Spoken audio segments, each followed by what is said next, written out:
Hey there, writer rebels. Sometimes Nanowrimo just doesn't work for some people, and that's perfectly okay, but join me today for some tips on how to get the most out of Nanowrimo, even if you aren't striving for that 50,000 word goal.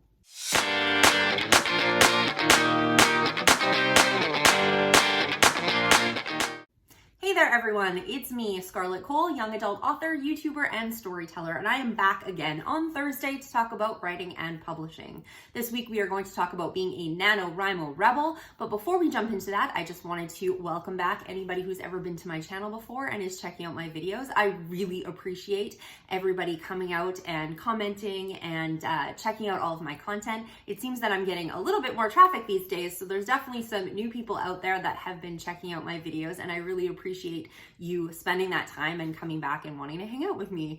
For those people who are brand new to this channel, welcome as well. I always like to have new people in the fold, so if you do want to be checking out my videos on a regular basis, make sure you're hitting that subscribe bar and the notification bell, and they will let you know every time I put up a new video. So this week we are going to be talking about being a Nanowrimo rebel, and if you don't know what Nanowrimo is, I'm going to go over that really briefly. It's called National Novel Writing Month. It starts in November, and it's basically the concept is to try to write 50,000 words of a novel within the month of November, or 1,667 words per day. Anyhow, sometimes this doesn't work out. For me, I haven't actually participated in the last several years because I've been in edits with other projects, or I've been doing other things, or I've been extremely busy at my day job and haven't been able to put it together to be able to do Nanowrimo. However, the reason I made this video was for people like that, because I've definitely been in that situation several times. Hopefully this year though, it's going to be better and I'll be able to participate. But the one thing that I saw last year during Nanowrimo, and something that kind of like broke my heart a little bit, was posts and comments from people saying that Nanowrimo just totally stressed them out, caused them immense amounts of anxiety, and they just couldn't handle it and were basically going to try to black out the entire month of November. And it was really kind of upsetting for me, just in the sense that there were so many good things and I had so many positive experiences with Nanowrimo in the past that I just didn't want people to completely disregard the entire event just because they weren't comfortable with hitting the 50,000 words, or it was causing them stress, or it was causing them anxiety. I like to liken this to the fact that I'm Canadian. It has nothing to do with being Canadian, of whether or not I want to write or not, but in Canada, we just recently had Thanksgiving. It was this past weekend, whereas the US has their Thanksgiving in November with Black Friday and all that kind of stuff. And just because I am Canadian and I don't qualify for a US Thanksgiving, it doesn't mean that I don't congratulate my friends and, wish them a happy Thanksgiving. It doesn't mean that I don't check out all the Black Friday sales and get involved in the movie marathons and all that kind of stuff that is used to celebrate US Thanksgiving, even though I'm not actually celebrating it myself. So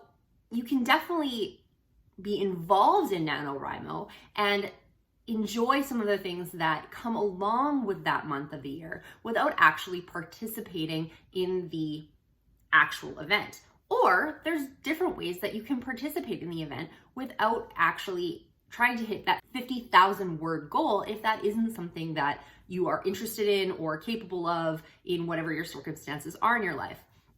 So what I decided to do is I've come up with this video, and it's going to be some tips on how to participate in Nanowrimo, either by modifying some of the things or by being, I guess, Nanowrimo adjacent and getting the most out of that month, even if you aren't striving to hit that word goal. I am going to caveat this with, if it is causing you extreme amounts of anxiety, or it is going to put you in a completely dark place and none of the tips or reasons I'm giving you seem to either make any sense or sound like it's going to feel better, then yeah, maybe a blackout is exactly what you need to do for the month of November. But honestly, there are so many good things that can come out of Nanowrimo. I would like to promote everybody at least trying to give it a shot if they can, but if you can't, obviously sometimes things just don't work for some people, and you'll have to find other events and other things that work better for you and your personality and your personal life experiences.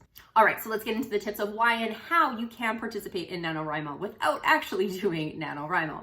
So the first one is basically set your own goal. I know some people have already come to this conclusion already, but if you take a look at the original book, No plot, no problem. This was by Chris Batty, and he is one of the founders of the entire NaNoWriMo movement. I bought this book back in 2007, and although the goal is 50,000 words, the whole intention of this event was to, first off, have writers achieve a goal they didn't think was achievable. 2, create a consistent writing habit, and in this case, they're focusing on trying to write every single day, and to build a community around writers and authors. So nowhere in those tenets is it actually that you have to hit 50,000 words. And I'm going to tell you a secret. There's no one that's checking up on you.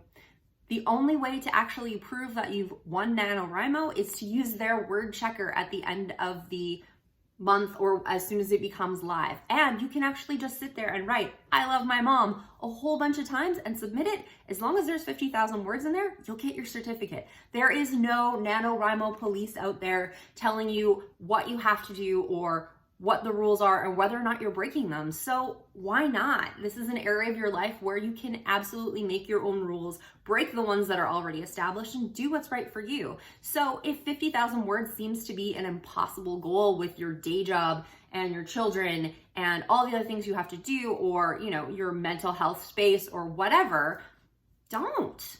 Set a goal for 20,000 words, set it for 10,000 words, 5,000 words, whatever seems to make sense to you. Personally, I would try to do something that's a little bit out of your comfort zone if you can handle it, just to try and, you know, challenge yourself a little bit to do more than what you would normally do. But if your circumstances won't allow you to do 50,000 words, then don't.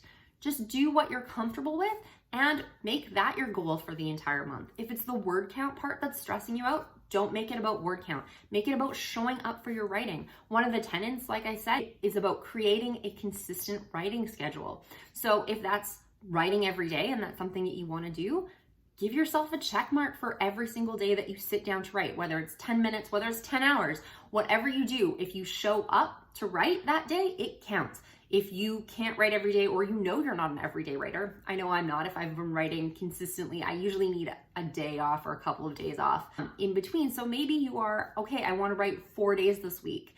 Maybe you already write 3 days and you want to get it up to 4 days, or maybe you write 2 days a week and you want to get it up to 3, or that you don't write every week, but you would really like to get to the point where you are sitting down at least once a week or twice a week to be working on your stuff.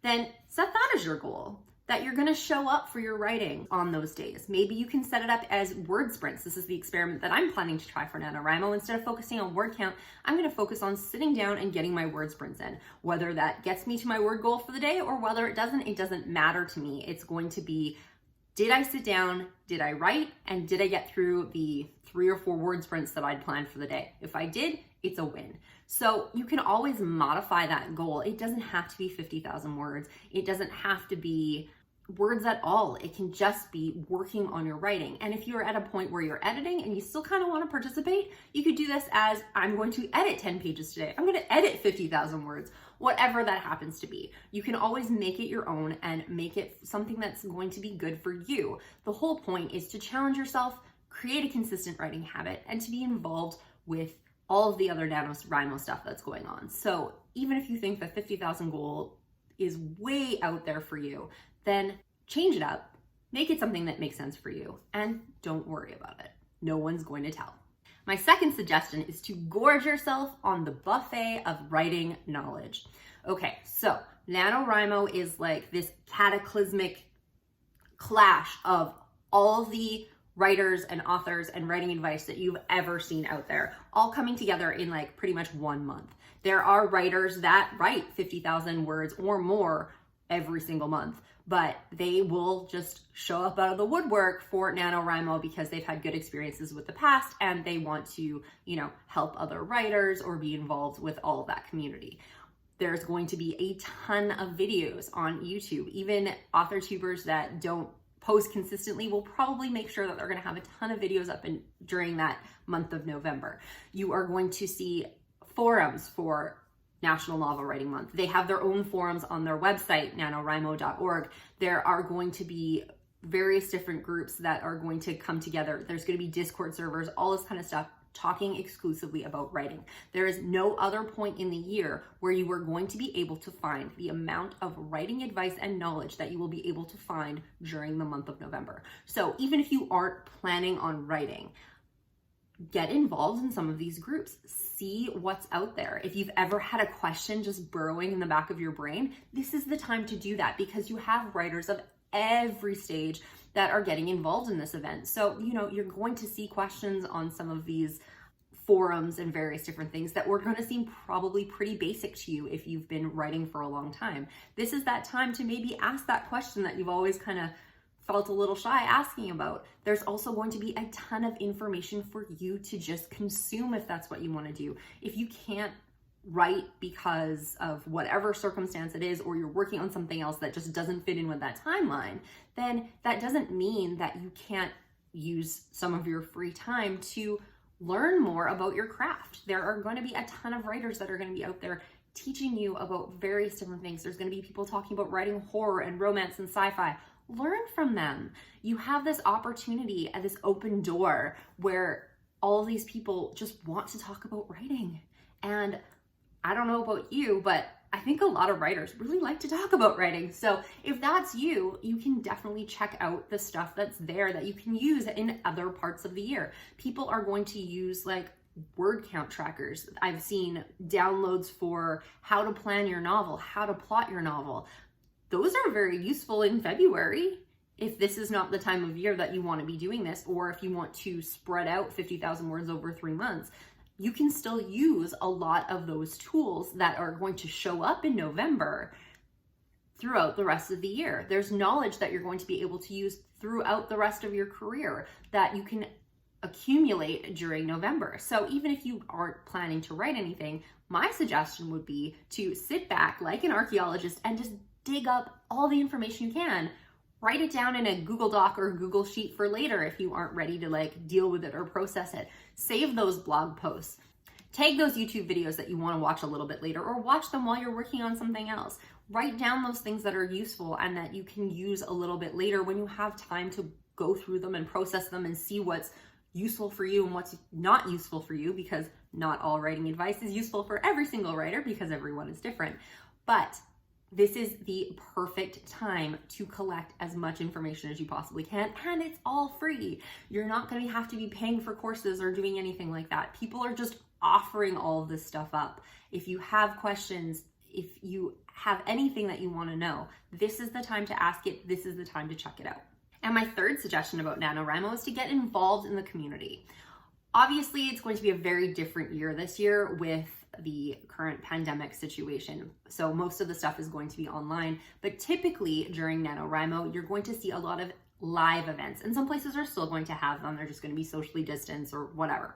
Anyway, it's super helpful to go to these live events or to be involved in like some of the online forums or communities out there. Why is that? There's several different reasons for this. First off, you can get to know people in your area that are writers.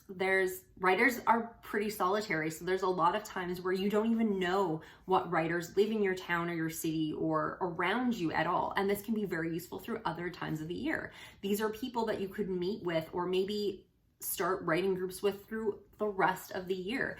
Maybe it turns out you have a bunch of romance writers that live in your area and they can get together in February and you guys can do a author reading and signing panel at a bookstore in February over Valentine's Day. Or maybe you're all horror writers and so next Halloween you want to do a spooky reading at a library or bookstore or cafe or something like that. This is a great way to get into various different events, signings, and to find out what's going on in your book community if you aren't already actively involved.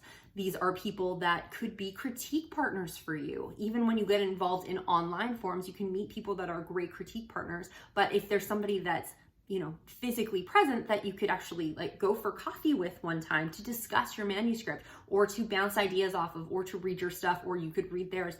This is a great way to meet critique partners. It's also a great way to find people just to write with. Like, There's a lot of people who find it very, very useful to sprint with other people. If this is something that you wanted to do, you can find people online that are willing to go on something like Write or a Discord server or sitting on Skype to write with, or to write with at a coffee shop in real life. So there are so many people out there that just kind of come out of the woodwork during Nanowrimo, and you can find out people who have a similar genre to what you're writing, seem to have a similar vibe to what you do, or tend to write in a similar style to what you are already writing.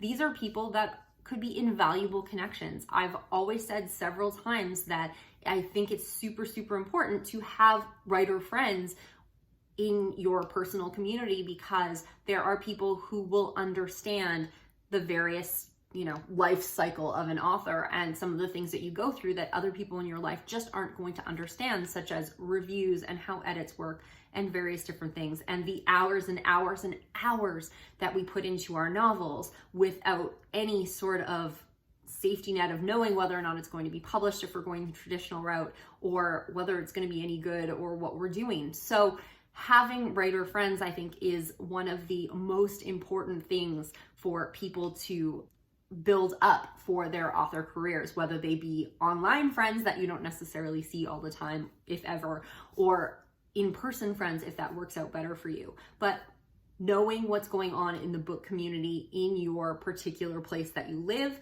will be very useful for promotion and for just, meeting people and being able to make those connections. Maybe they know editors, maybe they have more experience than you do, and this is somebody that can mentor you in what you're doing. Maybe you can be a mentor to somebody else.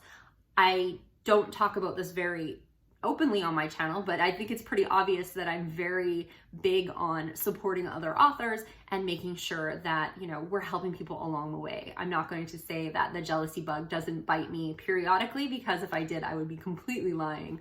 But generally, I find that your main competition is yourself. So if you have the opportunity to reach out and help other people, and other people have the opportunity to reach out and help you, as long as you aren't in a situation where you're taking advantage of each other, I think that, anytime we get that opportunity to do that, we should definitely take advantage of it, because that's only going to make the community stronger. So events like Nanowrimo, both online and in person, give us that opportunity to expand our reach, both for ourselves and for all those other people who are looking for someone to look up to, and it gives you the opportunity to find somebody to look up to as well, and it kind of creates that author life cycle as things progress with your career and with their careers.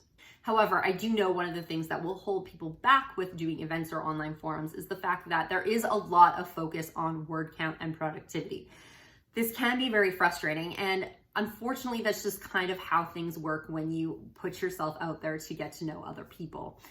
I have several friends that I write with, and like I've said several times, I'm a slow writer, where they will write very quickly, and we will do a 20 or 25 minute sprint, and they're telling me about the 1,200 words they got, and I barely got through 250. That is something that does kind of sting sometimes, and it is a hard thing to take when you are not a fast writer, or if there's a heavy focus on word count. However, I'm going to teach you 4 words that are going to save your butt during Nanowrimo, and that is, I achieved my goal. So if you ever find yourself in a situation, whether it's a live write-in or whether you are doing something online and people are asking you, oh, how's it going, blah, blah, blah, you can always say, I achieved my goal. So if your goal was just to be on the forums and to make connections and to meet people for, maybe coming together for group promotions on young adult horror novels later on in the year, then if you've gone online, you've achieved your goal and you're completely telling the truth. If your job was just to show up for your writing every single day for the month of November, then I achieved my goal. That's all you have to say. You don't have to tell them how many words you wrote, because maybe you didn't write any today, but I achieved my goal is going to stop most people in their tracks, and they're still going to be very happy for you. They're not going to be sitting there scrutinizing whether or not you actually wrote anything or whether or not that even matters. Like I said, there is no Nanowrimo police, and if there's anybody hounding you that much, then maybe you probably need to stay away from them anyway. But those words are going to save you a lot of grief if this is something that does cause you anxiety, because you can be honest of, I'm not necessarily doing the 50,000 word goal, but you don't need to disclose that. Nobody needs to know. This is a personal thing for you. But I achieved my goal for the day is perfectly okay, and that's going to get a lot of people off your back. Or if not, the other option is to just be completely honest. I'm not participating in Nanowrimo, or I didn't hit my word goal today. I didn't hit my writing goal today, if it's not necessarily a word goal. You would probably be surprised at the amount of people who participate in Nanowrimo who do not finish 50,000 words or even come close. It's one of those things that you see a lot on social media where, you only see the highlight reel, right? The people that are going on and on and on about their word counts are those people that are doing huge word counts. The people who aren't talking about it because they're not hitting those word counts, and probably like you are sitting back and going, I don't want to talk about it because I didn't hit my goals and I feel bad. But I also think talking about when you don't hit your word goals, that this is very valuable for other people because they're going to see, hey, this person, isn't writing 10,000 words a day, and that's okay. This person isn't hitting their goals. Well, I'm not hitting my goals either. There's so many people out there that are not hitting their goals. They're just not talking about it online. Most people are going to post about when they hit it, not when they don't.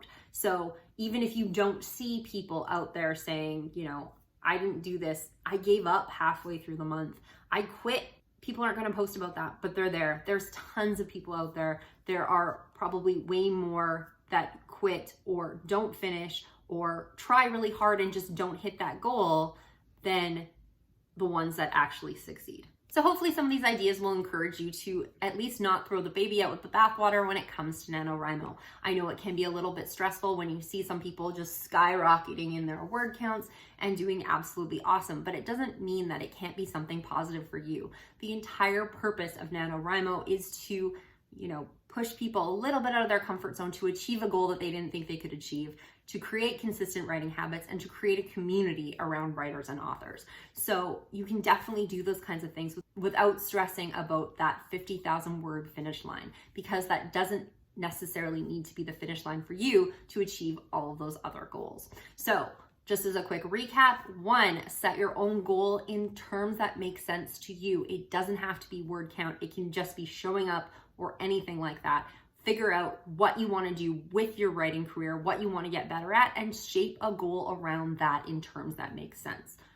2, gather up as much information as you possibly can. There's going to be so many writing tools, tips, downloads, author interviews, all that kind of stuff going on during the month of November. And if you close yourself off to that, you're going to miss out on some really, really great stuff. There's going to be some pep talks that people are going to put out that, save that on your hard drive, and you can use that in March when you're struggling with your manuscript or whenever it is that you need it. But you can collect all that information now like an information hoarder and then use it when you can have time to process it or it's useful for you.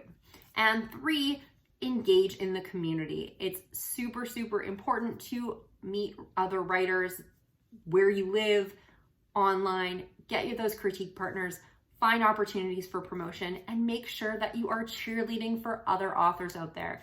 The author community is only as strong as those people in it. So, being a cheerleader for somebody now, they might be cheerleader for you later when it comes to something that's important to you in your author life. So make sure that you are reaching a hand down for those people who need it and looking up to all of those wonderful people in our author community, both locally and worldwide.